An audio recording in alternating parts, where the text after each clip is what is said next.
yeah, just, I think that's often, there's also been a lot of these passages for animal life that have been constructed over the Himalaya, and kind of like the one that we built here in Malibu. Yeah, you do a few more than a few of those. And also, there was 400 rescued and restored or relocated animal species and individual animals that have been rescued from the project of construction. Like I said, they captured 200,000 plus reforested plants, native plants, and endemic plants. Um, uh, to do the construction. Going through classic to you, I guess, with my sort of question, yeah, how are you? Yeah, so,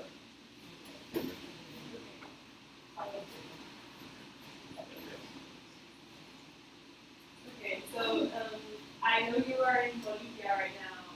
If you could speak specifically about Bolivia, like how do you see the conversation and the actions regarding the development of the land versus the protection of the land and care of it?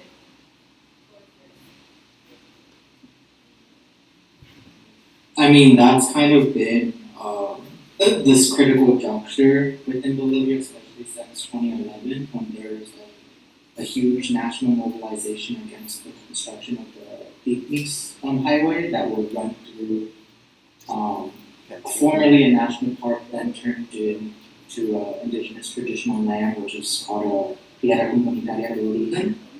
And in 2011, that basically caused this huge juncture in the initial coalition that brought the Mass Party into power in 2005, because there was this huge disagreement regarding development for the nation versus a alternative mode of development that is proposed by the indigenous peoples within the lower lands of Bolivia.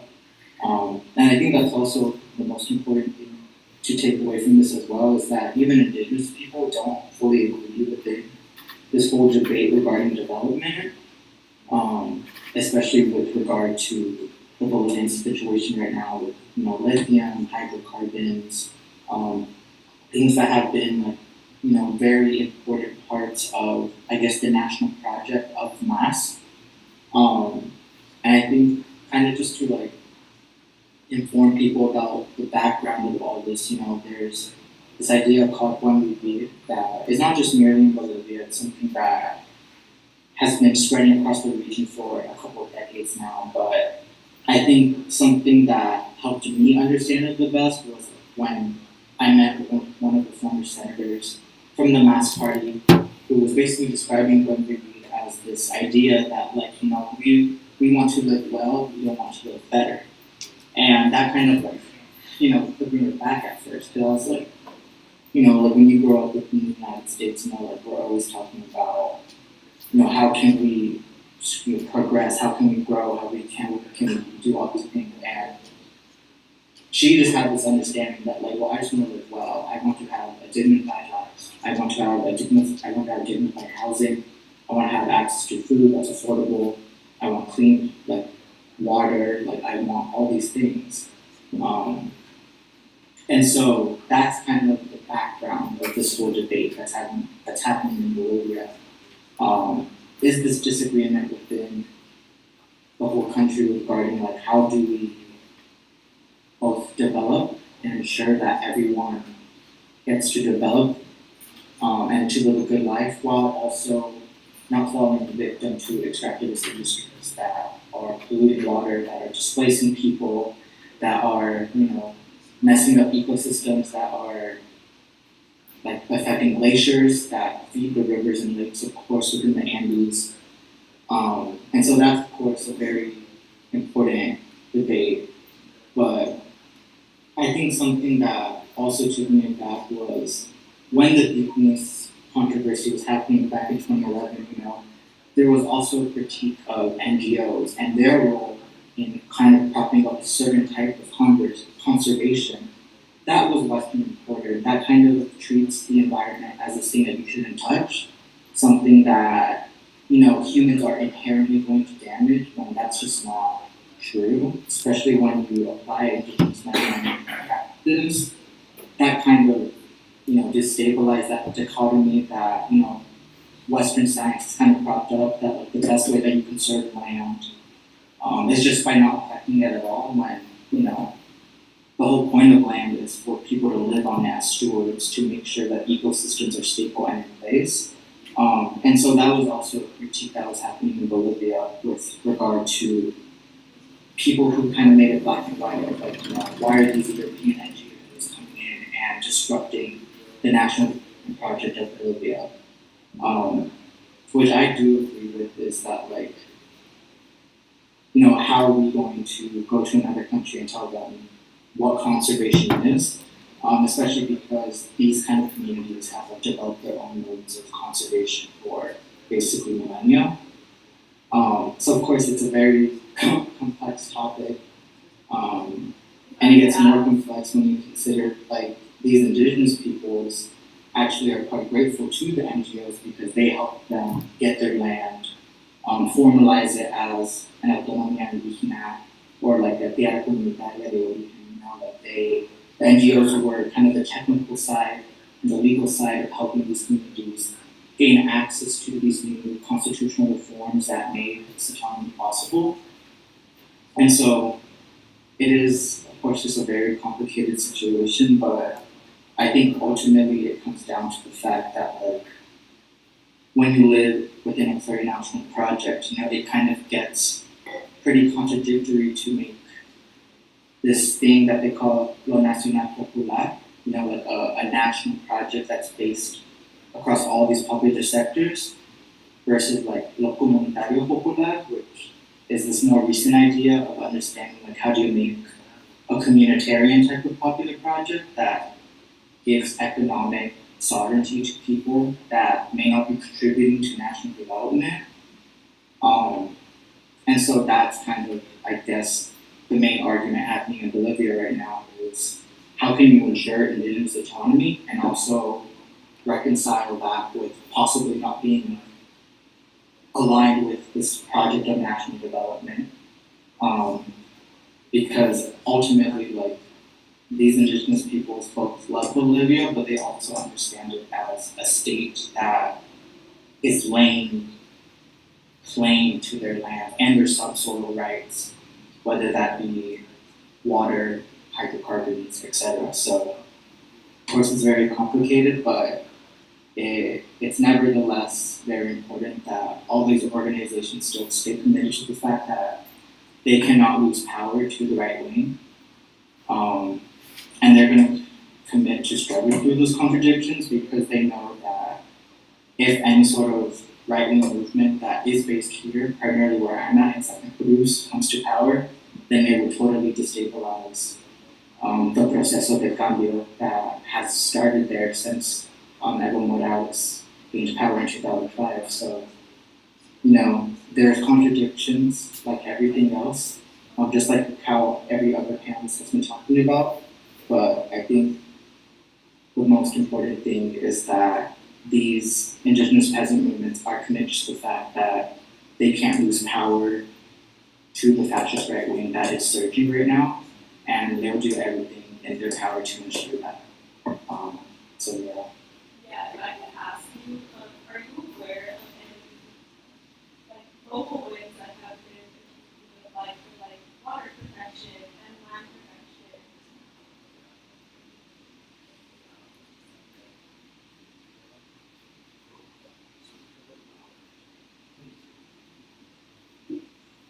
Okay, can you hear me okay?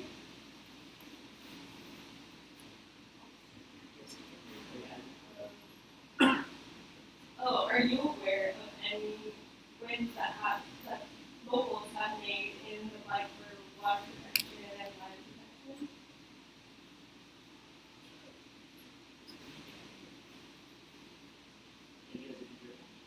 Oh, stuff.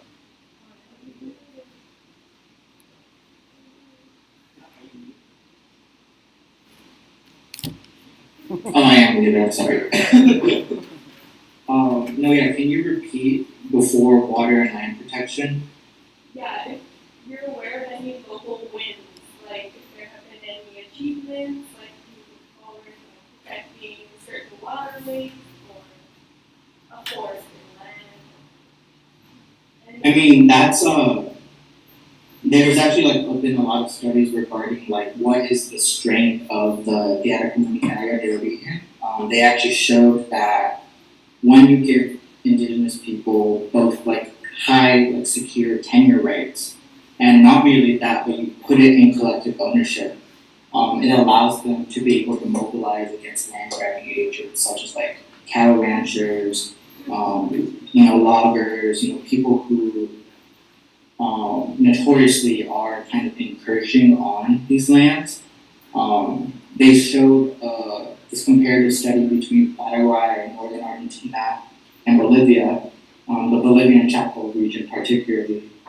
And they showed that basically within that region where there are TCOs, they showed that deforestation rates were like extremely more low compared to their Argentinian counterparts that didn't have such robust forms of indigenous land rights, collective rights, or types of tenure security.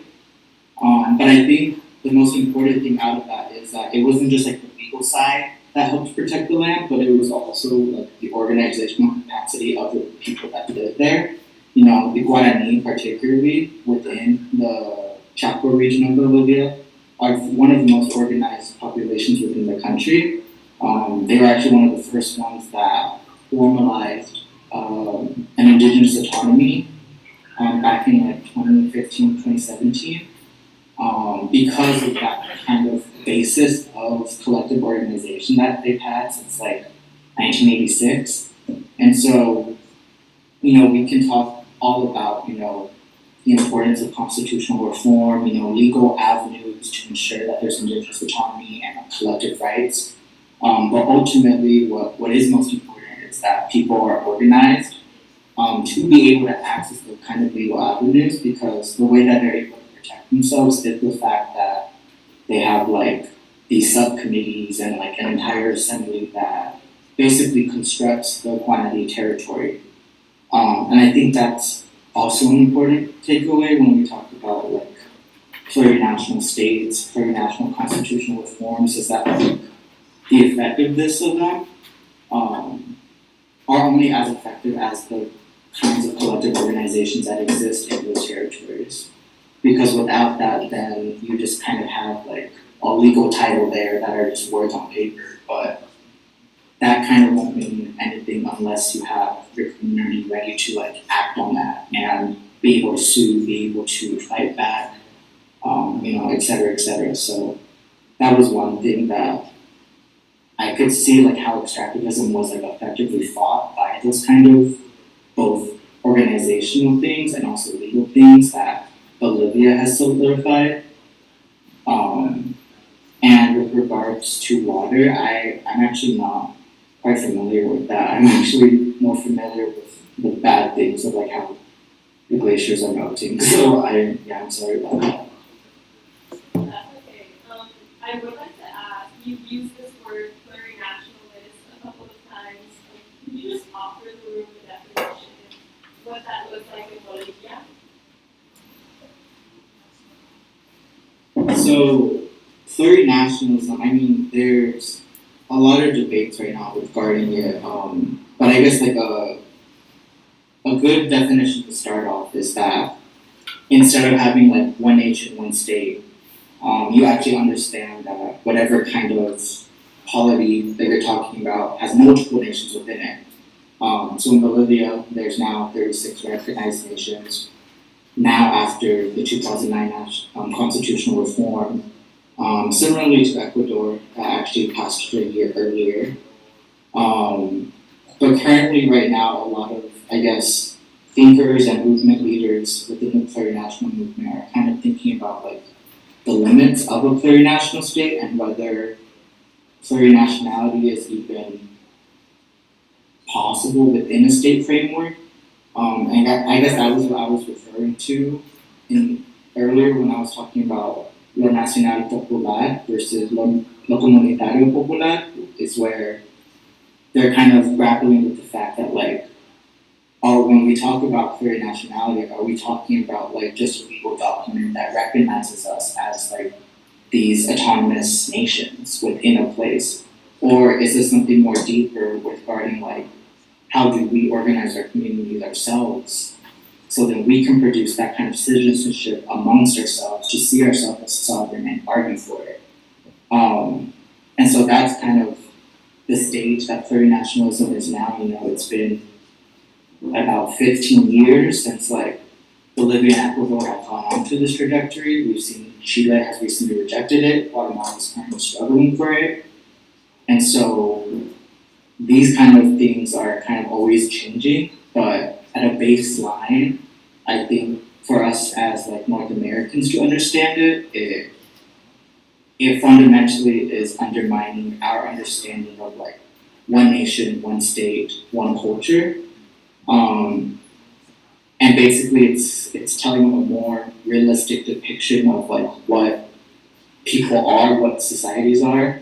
I mean, even in California, I mean, we have like dozens of reservations. We have thousands of migrants from all around the world. And I mean, even in LA, like we have, like if you go to LA, you guys know that like you can go like 3 blocks down the street and you'll be in a different place, you know? And so this kind of response from Latin America is of course more particular to an indigenous struggle, but I think just to help us understand it in our current context, it's mostly just about realizing that there's dangers when you think of just one nation, one state, because that kind of invisibilizes the real kind of communitarian feelings that people do feel to their respective nations that either they migrated from or their family have always been here with regard to indigenous nations. And so I guess that's kind of a summary that I can give, and if anything needs to be clarified, please let me know. Great, thank you for that. Okay, thank you for that, Elias.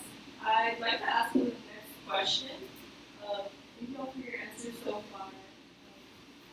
Speaking specifically about extractivism, which is an economic model that practices the removal of massive quantities of natural resources for profit and export out of their homelands. So, what is your opinion on the necessity of development for the well-being of Latin America? That's the first question. So I would say that that's definitely very harmful for the environment. And my opinion is that often people see conservation and development as separate, but we need to see it as a bridge, rather, where it supports one another. We have to see it that we can coexist with nature, and it can be beneficial to the environment, beneficial to the people, beneficial to even the economy. So I would say that that's extractivism is not the way to go, but of course the government is prioritizing profit over people, over the planet, and it's just, you know, it's just not. We need to see it as conservation as community based, and there is a major shift in empowerment of local communities, especially in rural development. And what we need to do is allow local and indigenous people and local people, give them decision making, management of natural resources, and it will flourish. So there are some examples of that in the U.S. And it's like radiating out throughout Latin America, but the thing is, well, I'll speak for most of Central America. It's going to be criminalized. We're going to prison. There are protests in El Salvador for the environment.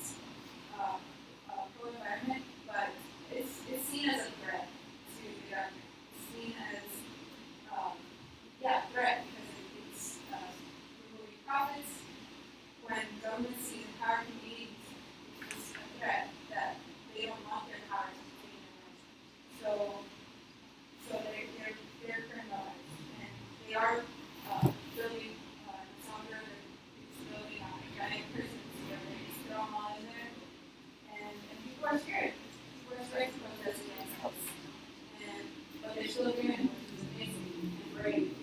But yeah.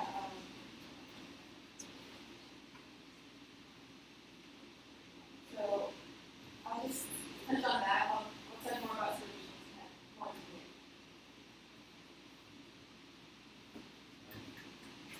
point.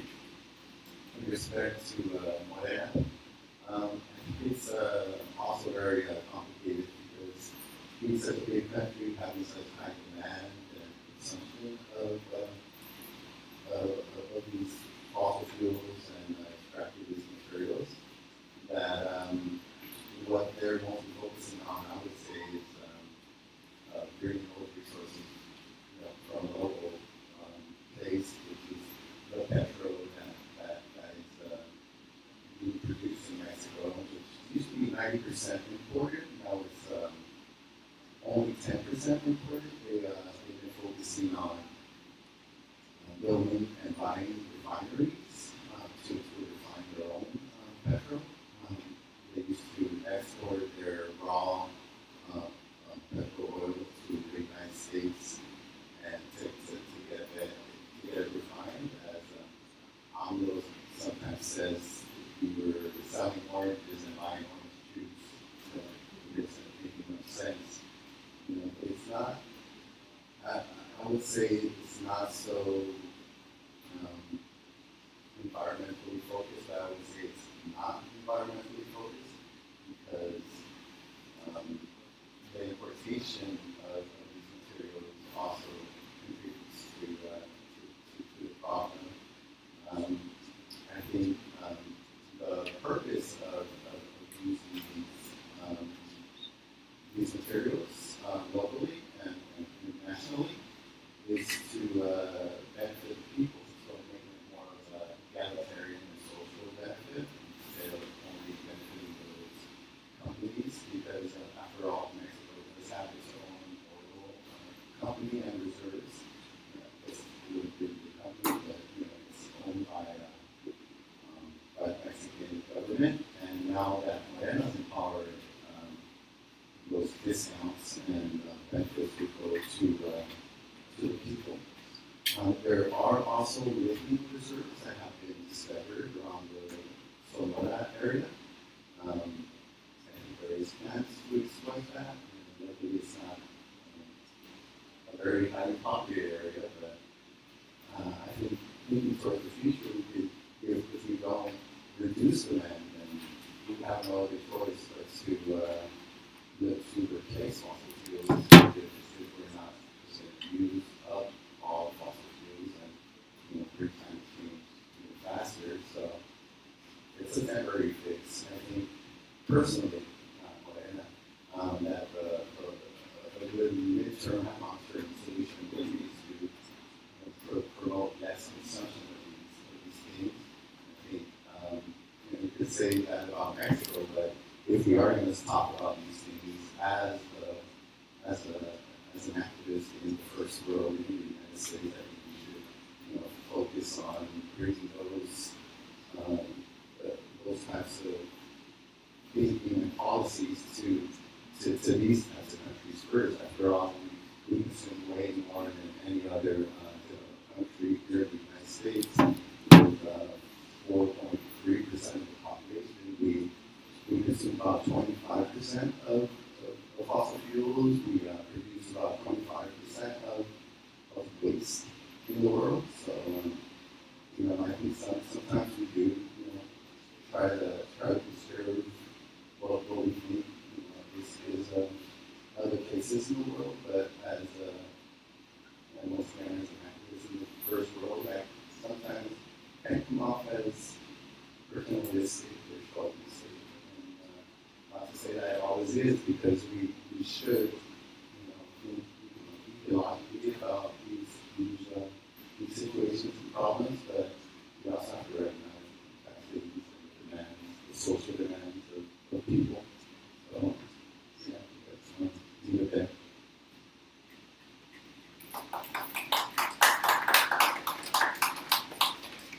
Thank you both. And yes, would you like to share what's on your mind?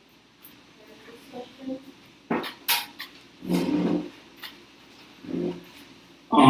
I think like something that Alex brought me closer to this topic was I think realizing how actually close it is to home, especially in California. Actually, especially in the Inland Empire where I grew up. Um, with like recent evictions of like residences for like the construction of like warehouses and like you hear that justified because it's like oh like there'll be more jobs but like those are shitty jobs. One, they have high turnover rates. People don't want to work on them. They make the Inland Empire the most polluted part of the country with like astronomical asthma rates. And of course, the people who are particularly affected by that are, of course, Latinos. Our families that live there who work those jobs. My father's a truck driver, so of course, those things all kind of came to a forefront for me to start understanding, what is the contradiction of development, especially when you hear people, say it to you, and then you just see the place that you grew up in becoming increasingly worse. And so I think that's ultimately the best way that you can talk to other people about this critique of extractivism is pointing it out within our communities. And it's not this thing that's just isolated in Latin America, but it's these things that follow us all across, of course, the world, because it's ultimately a critique of how do corporations get to lay claim to land, make that land be used for whatever they want it to be used for, and have no input from people who actually live there regarding what they want that land to be used for. And so I think the more I visited Latin America and, I would hear people, let's say in Chile, for example, like critique dams and like how, dams were flooding the former farmlands of where the Mapuche communities were at and how, that was the same thing I would hear in Guatemala regarding dams and hydroelectrics and how, they didn't want these rivers to be destroyed because they wanted to maintain the fact that they could subsist off the lands themselves, And then you hear that in the Klamath Basin as well in Northern California with the Yurok tribes and the Klamath tribes. And so when you start realizing that like these things of extractivism actually aren't like this particularly Latin American thing with things that I practice here at home, I think that's a good way to understand the critique because, there's a thing that or at least a quote that I think I want to finish off on is that I remember when I went to Guatemala and they were talking about how, what is development for if they're just pushing me off my land? Who is this development for? Because it's not for me. You're just taking away this land and using it for yourself. And I think that was the thing that kind of stuck with me and kind of pushed me towards trying to understand what is extractivism, how do you fight against it, and just even in terms of politics. Like if you actually want a strong political coalition where like people trust you, they trust your party, they trust your movement, you probably shouldn't side with corporations who are displacing and evicting them. And so, these things aren't just like high academic critiques, like it's also like a political question of like what kind of coalition do we want to build? And what kind of like political movement do we want? Because as we see in Bolivia, if you kind of start pushing against the grain, these things, those coalitions start collapsing. And that kind of weakens the movement. And even if it is a popular, project for the nation, it's still something to consider because it can disappear if you don't attend to those relationships that make the coalition possible. And I think that's something also to kind of end off with is that like when we talk about extractivism, oftentimes I hear these critiques of it as like these like howdy like academic things. So it's like no, like these are people's lives and like if we actually don't attend to it, then like they're not gonna trust you. And slowly but surely they will be, taken advantage of by the right wing. And so it's important for us to actually think about that question to ensure that our political coalitions are strong and that those people who are displaced and for these things don't fall victim to, fascism and being kind of weaponized by those movements against us. And so that's, yeah.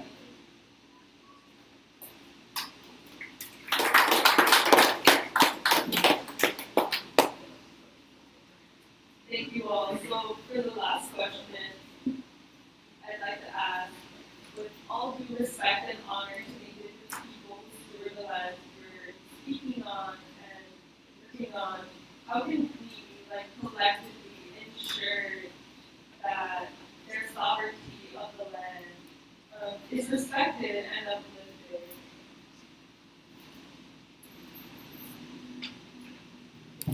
It starts with recognizing these tribes, that these people exist, and they're important, that we can uplift them, getting to know them.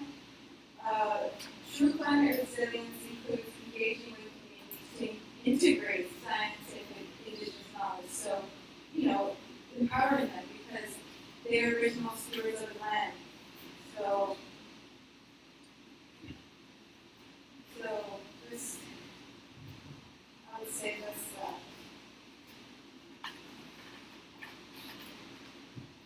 just, it starts with, yes, empowering the indigenous people and,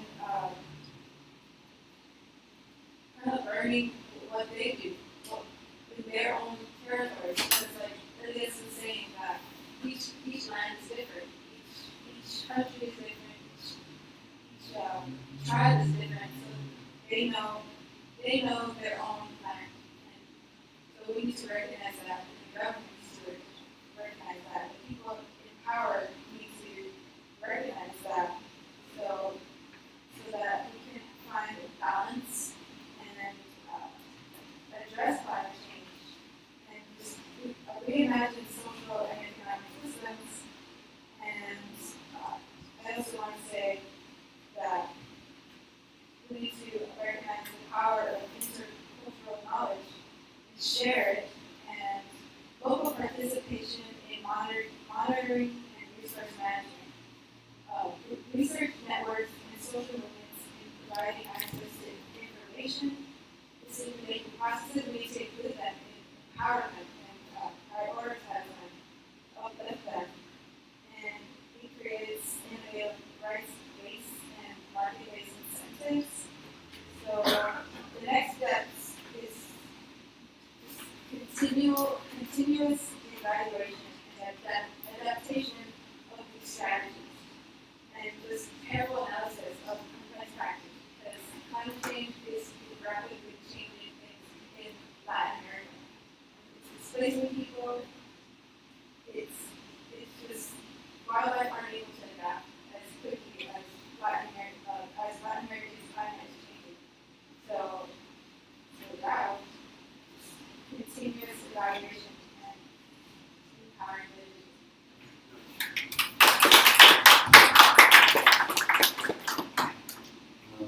Yeah. One of the things, one of the programs I'm most proud of, when I decided to send to Angola, is beginning the Institute of Indigenous People, which was founded around 2019, in order to provide more autonomy, more resources to indigenous peoples and tribes. Just recently, the Yaqui and the Seri, SERI, SERI, tribes in around Sonora, were visited by the current president and the incoming president to look at the progress of getting land back, of investing in housing, water infrastructure, like road infrastructure, roads,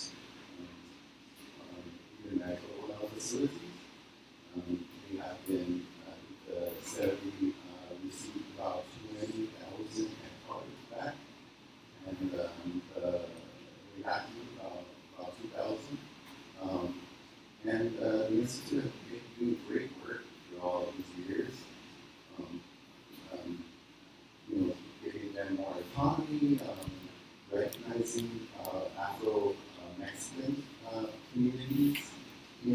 Mexico.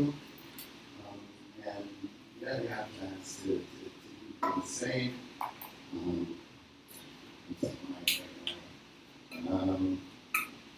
Yeah, I just wanted to also touch on the restoration projects in Mexico City of the Chinapas of Xochimilco, the lake, have been restored, and also the enormous part of Chapultepec, I believe. It's like the central part in Mexico City that's even bigger, and it's been receiving big investments in getting cultural facilities within the park and just restoration as well. So yeah, that's one of the things I'm most excited about is Claudia, on the very first point of the reforms that she wants to bring in when she becomes president is more recognition and how to these indigenous people and Afro-Mexican communities.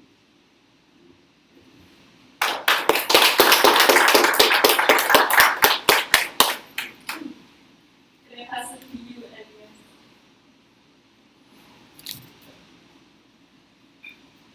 I mean, I think ultimately it is regarding like the administration and like control of like the resources that are within their land.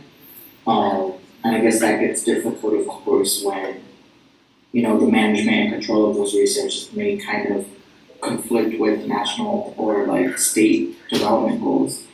And I think that's ultimately like the hardest thing to kind of jump over when you talk about like a state, you know, and a state may like lay claim to all the land and all the resources that it controls. But then how do you make space for the fact that like some people actually may see land not as just merely land but territory, territory that's been inhabited and you know managed for hundreds of years, and so that gets really complicated. And even over here in Bolivia, you know, that's ultimately the main struggle right now is that, you know, they want to formalize indigenous autonomies. They, of course, had Villas Comunitarias they were leading for 2-3 decades now.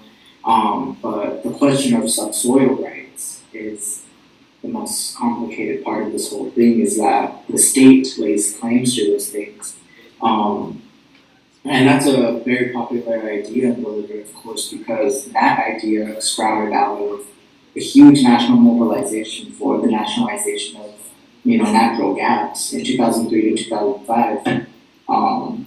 So of course, that's also the bigger question here is the fact that like when you live in a place and you have these big national mobilizations, there's going to be all these conflicting interests, of course. You know, because if you have a huge coalition that's advocating for the nationalization of natural gas, how does that fit in with also these kinds of indigenous sovereignty and autonomy to ensure that everyone's happy?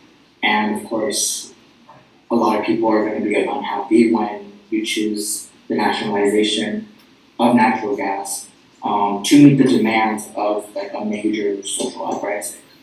So I guess that's ultimately the thing that I think we all need to think through is that like how can we make some sort of system that ensures that these kinds of economic nationalisms, you know, especially within the global south that are fighting against these imperialist foreign capitalists who are importing capital and kind of disrupting things, how can you ensure that kind of strategy to defend countries is also in line with the fact that there's these indigenous peoples who live in a place that also understand themselves or are trying to develop the kind of national consciousness that their community has lost over the past couple of hundred of years.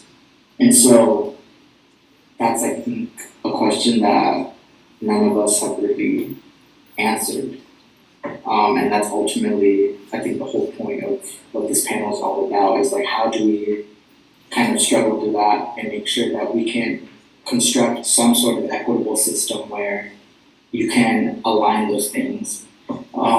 Especially because we should never be advocating for like the balkanization of a place. I mean, we saw what happened in Yugoslavia and like all of Eastern Europe, like those things just birth horrible ethno-nationalisms that like target ethnic minorities and other kinds of people, and leads to just a lot of bad things. And so we have the lessons from the 90s to ensure like that's not the path that we need to go down, because it just leads to immense violence, and it also leads to capitalist exploitation, especially from the United States. And so at the end of the day, like when I hear this question, I genuinely don't think we have the answer yet, but I can assure you that the answer is definitely not something that replicates, post Soviet collapse in the 90s in Eastern Europe, because those things, of course, lead to really bad things. And of course, I think the ways that these questions will be answered, I mean, they're already being thought about right now. And I think that's also an important thing to have in the back of our minds, like when we ask these questions, like these are questions that, people within Latin America, especially within these plurinational movements, have been grappling with for like decades. And they have their own thinkers, they have their own, movement leaders that are always struggling with this fact. And I think sooner enough they're going to give us an answer. But right now I think we just have to ensure that we never advocate for probably the balkanization of a place, especially how that may align with US foreign interests. So yeah.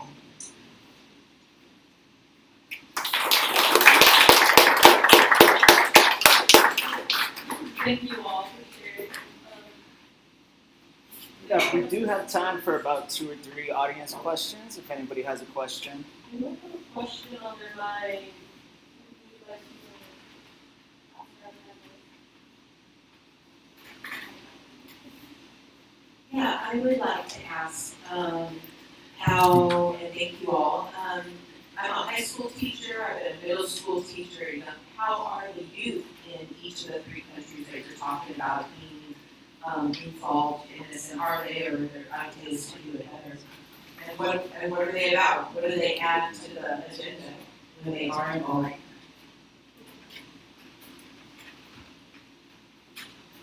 I would say it's difficult to answer because well, although there is a more awareness among the youth in Central America and El Salvador, there's just a lot of fear to share ideas, to have spaces where they can, have these dialogues, and even in the universities, college, we're actually hosting an event tomorrow about the massacre of students in El Salvador in 1975, and it's still a theme today, where any kind of knowledge of conservation, the environment, social justice is just silence. It's criminalized. It's not voiced. So I wish I had answers like you and Elias about good things happening, but in Central America, it's just not. It's just not happening. But yeah, I mean, I would also say that in Central America, it's hard to answer that because it's so silent. So. That's an answer.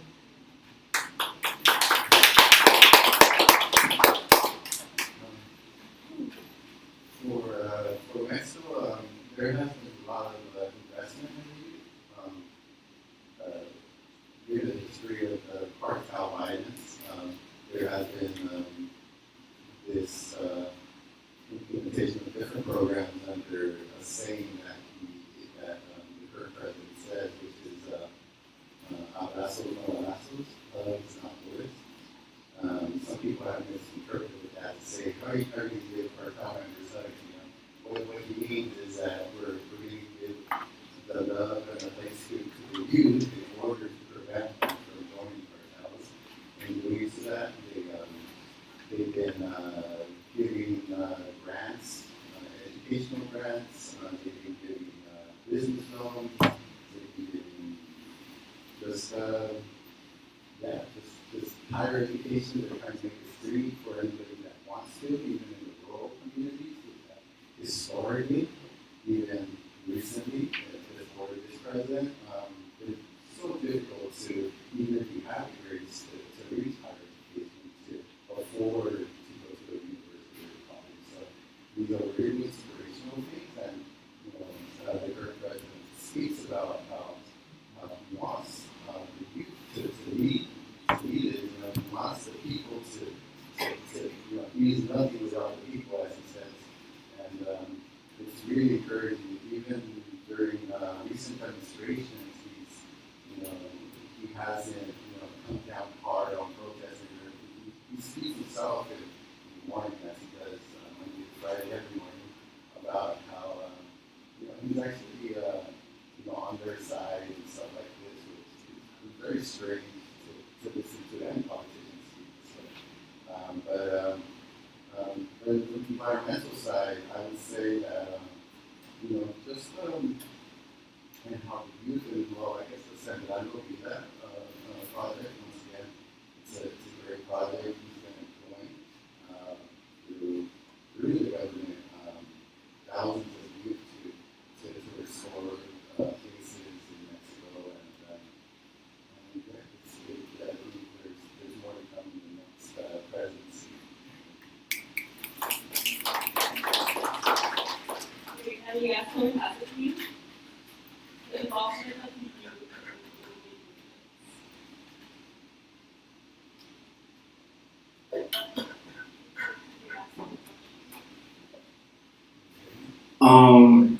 I mean, I think I'll start first with Guatemala, is that because they're kind of still in this moment where they're struggling to construct a plurinational state, the youth are actually quite involved. They actually recently just created a youth chapter for the Codeca movement over there, which translates to Peasant Development Committee. And that kind of youth organizing has actually now been imported into the United States, because they're trying to seek to organize, Guatemalan migrants, both youth and also adults, to help construct some kind of transnational solidarity between, I guess, the Guatemalan nation as a whole, both within the borders and also within its respective diaspora communities, whether they're in Mexico or in the United States. And so the youth are actually quite involved with creating some sort of proposals for what they want to see as a community, or I guess some sort of interest group within the whole plurinational process. So the youth actually are very involved within the Guatemalan plurinational movement, and they seem to be gaining steam. And so that is kind of really different to what you see in Chile, Bolivia, and Ecuador. For Chile, for example, the kind of youth organizing that happens down there, it is very student focused. They have a very strong federated model of how they run student unions down there, whether it's at the university or high school level. And that has kind of created this huge chasm between that kind of youth group and the current Boric administration. Especially considering the fact that Boric actually has not lived up to some sort of left government that they were expecting, especially because he was, put into power after the massive estallido social over there since 2019. And so the youth have actually taken a different route, and have really started supporting the Mapuche autonomous movement down there, and use more so different tactics, such as anarchist tactics that are more focused on militant movements and other kind of autonomous movements down there. And so you can see again how when you betray your coalition, they will not agree with you and will not stand by your government when you betray them. And so the youth are taking a different path in Chile.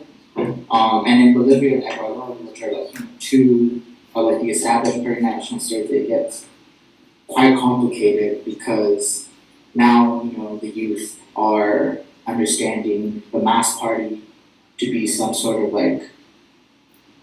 oppressive or undemocratic force within their lives, especially within the eastern part of the country. And that's mostly led by this thing called the Unión Juvenil de Santa Cruz, which is kind of like this fascist organization that has really been advocating for like the autonomy of the Department of Santa Cruz, which is kind of the richest part of the country that has, a lot of large landowners, large cattle ranchers, has access to natural gas. And so that kind of splits the youth within Bolivia because they're kind of captured by this fascist movement, especially regarding to departmental autonomy. But of course, when you go to the Andean region and you go to these indigenous communities, like they're doing their own work of creating their kind of community to ensure that their children can fall into that. So of course, it's quite split within Bolivia. And in Ecuador, the youth also similarly, like in Guatemala, are proposing things within the huge, I guess, confederated model of indigenous nations over there that's called CONAI. And CONAI has been very vigilant in ensuring that there's always some sort of democratic process, especially because it's not a party, it's a confederated organization that groups up all the indigenous nations within Ecuador. And so they're able to maintain their assembly model where they hear from everyone within the community regarding proposals, and that includes the youth. So, across all these states, there's very different responses from the youth, and of course, those responses are particular to both the conditions and the governments in power within those regions. Go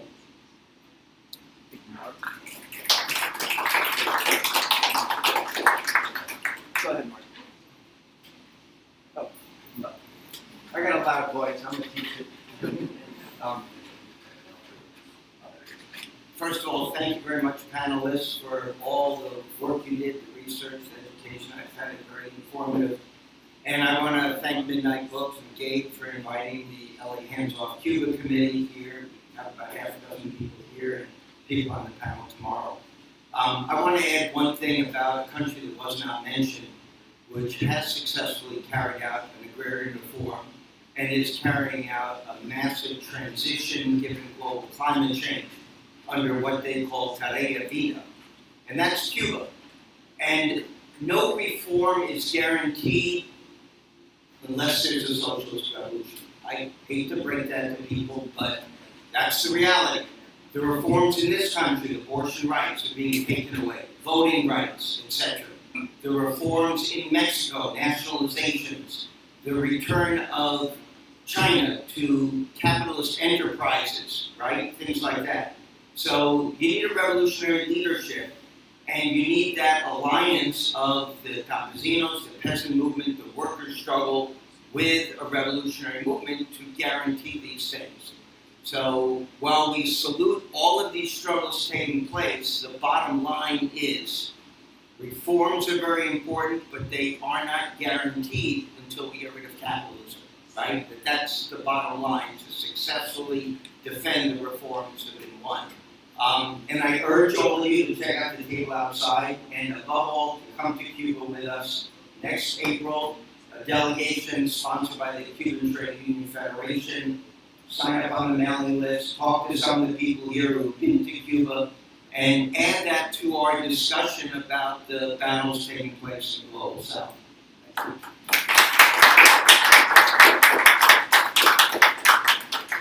Any other questions?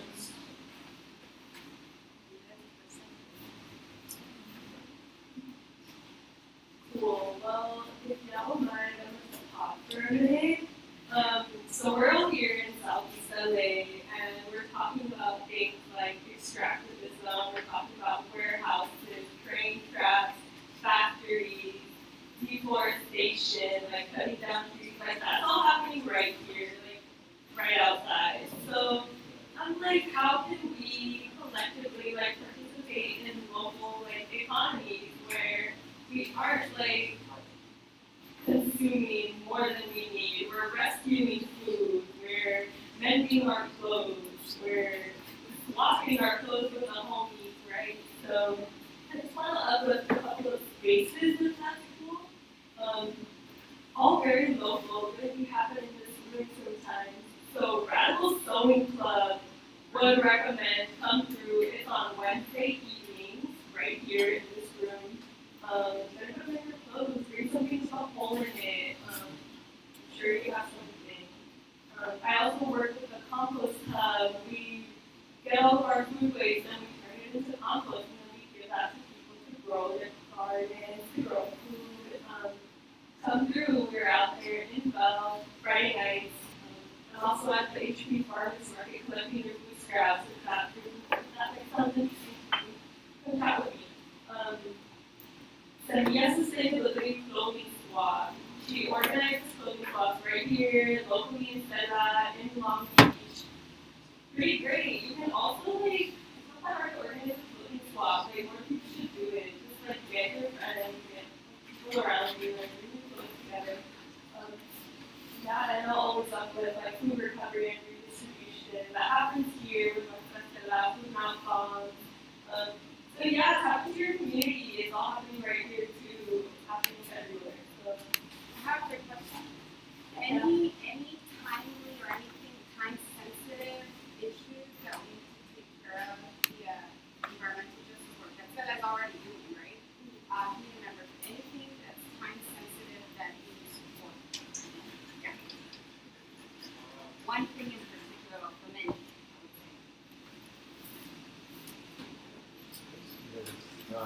say. City of Industry, there's a battery recycling factory that is being shut down, but they're not cleaning up properly. It's like Demeco.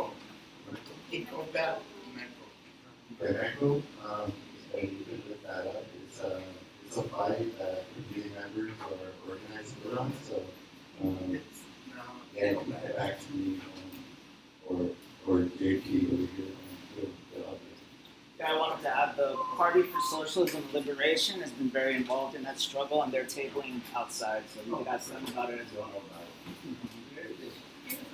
I would just say across the nation in the U.S., indigenous communities go through, each one has an issue of their own.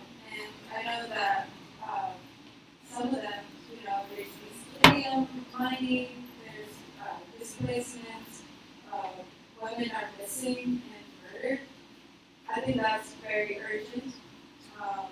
They're reaching for help, really, and I would say that that's pretty urgent. And, each one has their own issues, But yeah, I would say that the missing murder is serious. Yeah, also very long, just another state down. I think the Dene Nation is fighting against uranium mining. So there's some comrades that take trips over there to send resources. Just go to your local.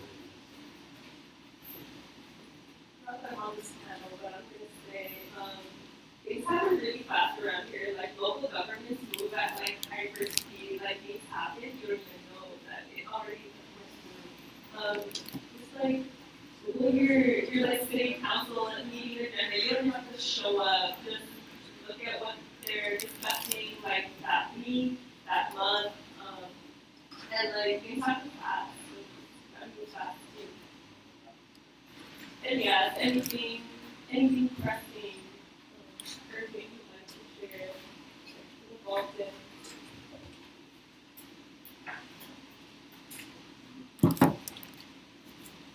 I mean, I think something that has been mostly on my mind, especially the past year, is that we definitely need a land reform in California. Especially with regards to us having this massive farm worker population in our state. We live in as Mark said, capitalism centralized itself in the fastest way possible here in California when you observed it, and you can see that with the massive monopolies that exist here with regard to agribusiness. And it is primarily, of course, people who are Latino who are working in those fields, and I remember a couple of months ago, I was working with this oral colleague that is campesinas based out in California, and like, you know, when they interviewed like farm workers, like all of them said like they want land, you know, and I think that's kind of been this massive, you know, pitfall with regards to like how do we understand the farm worker community within, I guess, California. You know, we've always understood it in like as a labor struggle, but like it really is like a land struggle.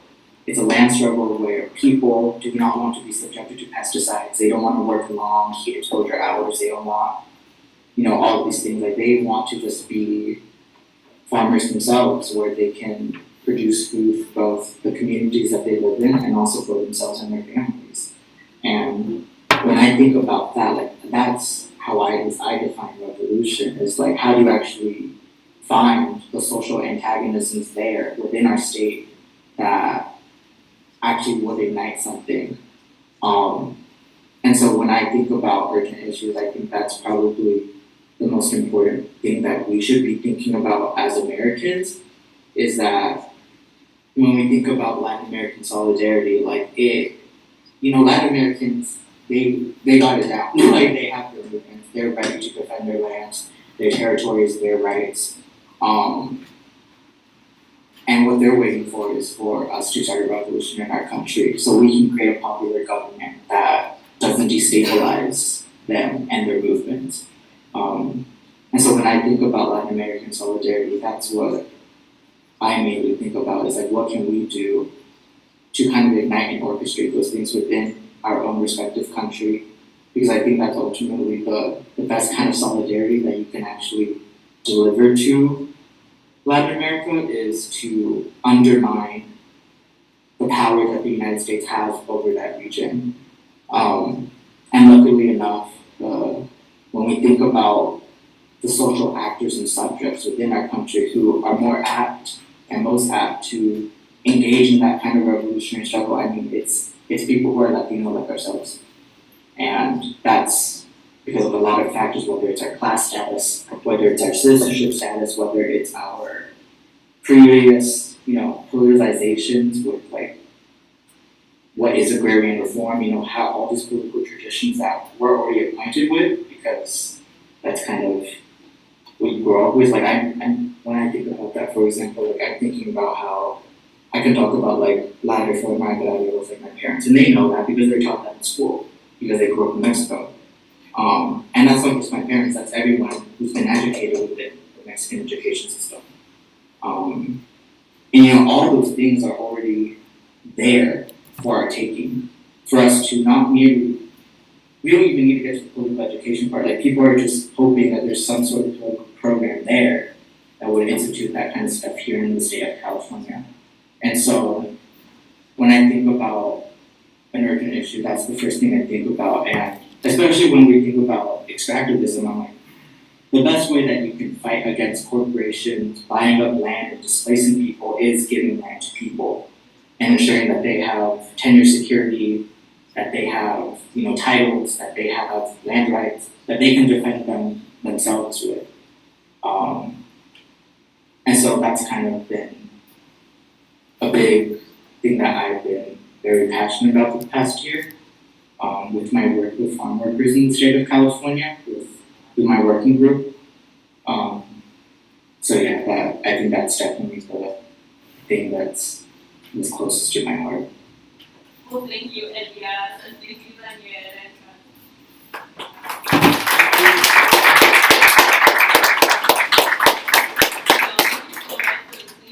Panel. I'm sure you all will be around. Enjoy your day. Any closing words, Gabe? Well, yeah, make sure to get some coffee and some sandwiches provided by Mark. And also, please check out our tabling orgs outside. We'll reconvene at 3:15 for our next panel on feminism. Thank you.